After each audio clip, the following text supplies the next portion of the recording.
the educator again. Today I want us to talk about something very interesting in chemistry. All the chemistry students, please come forward. Are you just being introduced to chemistry? Are you just entering key stage 4? Or you're about leaving key stage 3? This is for you. Or today, like I said, we're going to look at the group 1 elements. All the elements in the periodic table that belongs to group 1. What do we call them? We call them the alkaline metals. That means they are metals. You know, we have the alkaline metals, we have the alkaline earth metals, and we also have the transition metals. And over 3/4 or 75% or 0.75 of the elements in the periodic table are metals. So if it's a metal, it could be alkaline metal, it could be an alkaline earth metal, it could be a transition metal. But for today, our focus is here, the group 1, the alkaline metals. What question do I want to answer? My question is, why does the reactivity of the alkaline metals increase as you go down the group? If you want to take your mind back to when I did a video related to halogens, I said that the reactivity of halogens decreases the further down the group you go. But it is not the same for alkaline metals. The reverse is the case for alkaline metals or the group 1 elements. In the case of the group 1 elements, their reactivity increases the further down the group you go. That means the least reactive alkaline metal is going to be the first one, which is lithium. And the most reactive, explosively reactive, is going to be francium.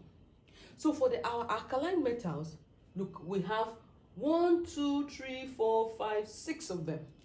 We have lithium, we have sodium, we have potassium, we have rubidium. I have a student who loves this, and that's why whenever I look at rubidium, I smile because of the way he pronounces it. Very wonderful. So rubidium, cesium, and francium. These are the alkaline metals. In these alkaline metals, they all belong to group 1. And the reason they all belong to the group 1, irrespective of their different periods, is because of the concept of valency. I'm going there again for those of us that have seen my other first video in chemistry. These alkaline metals belong to group 1. Why? Because they all have a valency of 1. Lithium, sodium, potassium, rubidium, cesium, francium. They all have 1 electron in their outermost shell or their valence shell. That is why. So lithium, 1 electron, outermost shell. This is the electronic configuration, 2, 1. Sodium, 2, sorry, this is not 28. This is comma. So this is a comma here. So this is 2, 1, 2, 8, 1, 2, 8, 8, 1, just like that. While we're seeing this 2 here and 1 here, it's just telling us the number of electrons that must be in each shell or each energy level. I'm going to do a separate video to explain how electronic configuration works, both the one we use diagram and the one we use numbers to present. I will do a special video for that. But for now, what I want us to learn, or what I want to explain, is why the reactivity of these metals increase the further down the group. If their reactivity increases the further down the group, it means that lithium here is going to be the least reactive. Lithium, least reactive. Francium, the most reactive. So the sodium will be more reactive than lithium. Potassium will be more reactive than sodium and lithium. Rubidium more reactive than potassium, sodium, and lithium. That's the observation. The question is, what is the chemistry behind it? Why does the reactivity increase as you go down the group? It has to do with the energy level, the shells. I'm going to use potassium and sodium to explain this. Remember, if the reactivity increases down the group, that means potassium will be more reactive than sodium. So let me use the shell arrangement, the shell diagram arrangement for potassium and sodium to explain the chemistry behind this observation. All right, so for potassium, we have this, I'm going to call this my nucleus. This is my first shell. Electrons are arranged in pairs. So let me put my electrons here. Okay, this is the first shell, or the first energy level. And this is the second shell, or the second energy level. So we have 8, 2, 4, 6, 8. Second shell. Then there is a third shell. We have 2, 4, 6, 8. And there is a final fourth shell here. I'm looking at potassium, and we have 1 electron. This is the valence electron. 1, 2, 3, 4, representing the energy level. The first energy level, 2 electrons. The second energy level, 8 electrons. The third energy level, 8 electrons. And the last one, 1 electron. That means potassium will have the atomic number, what's from here? 19. So the atomic number of potassium is 19.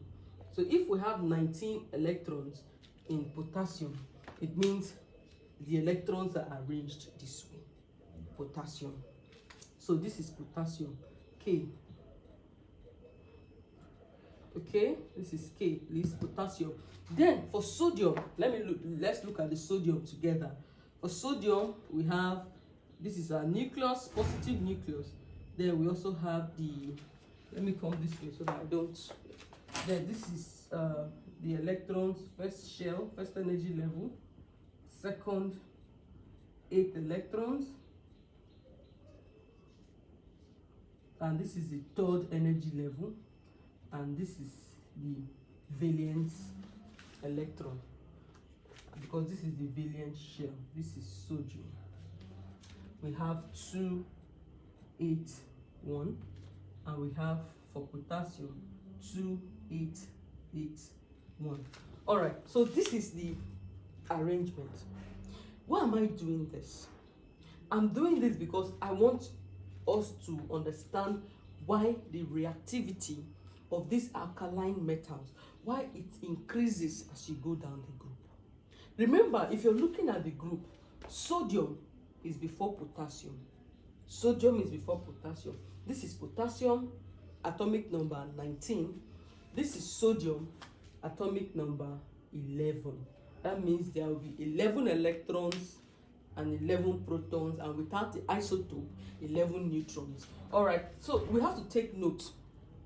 Now, there's something you also need to notice here, that potassium, which is having an atomic number 19, has more shells than sodium. Potassium has 1 more than sodium. Why sodium has 1, 2, 3 shells, but potassium has 1, 2, 3, 4 shells. That means as the atom is going down, as this element, as you go down the group like this, the atom gets heavier. That means the energy level increases, or the number of shells increases. And the more the number of shells increases, the further away the valence electron is from the nucleus. So that means this electron here is less strongly attached to the nucleus than this one. This is sodium, remember, and this is potassium. So potassium's valence electron is closer to the nucleus. Sodium's valence electron is closer to the nucleus than that of potassium. That means in the case of potassium, the valence electron is less strongly attracted to the nucleus. And because it is less strongly attracted to the nucleus, potassium will easily lose this valence electron so that ions can be formed for the potassium to gain the noble gas electronic structure. So because potassium will easily lose electrons in order to form ions to get the noble gas electronic structure than sodium, potassium will tend to be more reactive than sodium. What is the point? The point is the reactivity of the alkaline metals increases as you go down the group because the electrons in the outermost shell or the valence shell, the one valence electron, is less attracted to the nucleus as the atom gets heavier.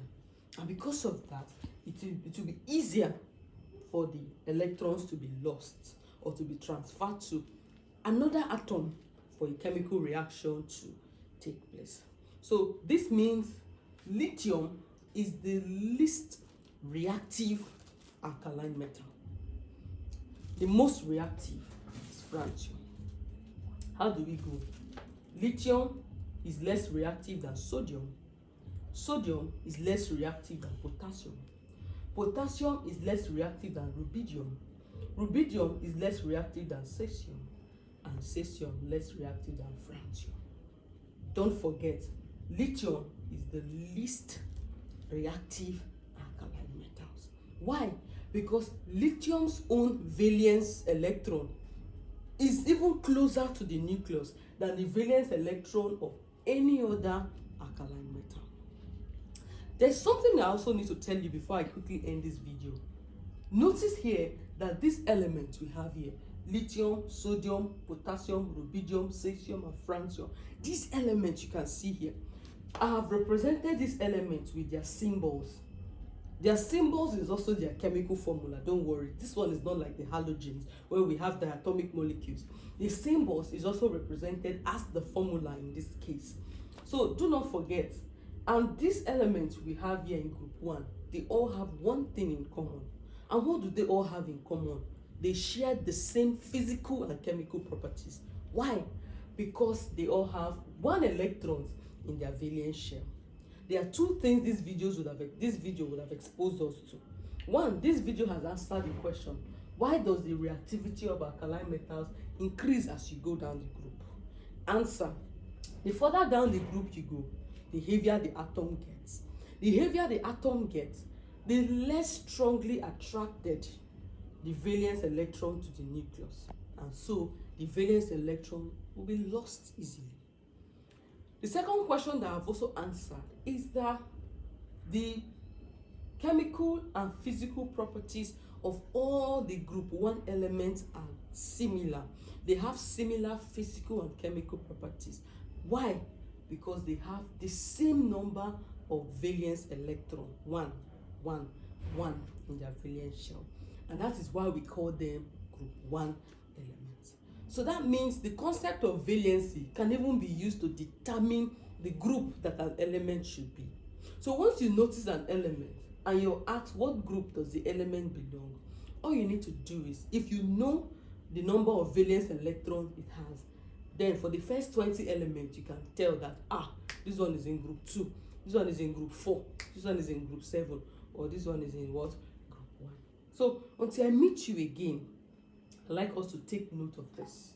Why the reactivity of alkaline metals increases as you go down the group. Don't forget, lithium is the least reactive alkaline metals. It will not be enough for key stage 4 students to just say that lithium is the least reactive. You should be able to explain the chemistry behind that. And the chemistry behind it is what we have used the shell diagram to explain, and what I've also grammatically explained. So add this to whatever your chemistry teacher would have exposed to you in class as you prepare for your exams. See you again next time.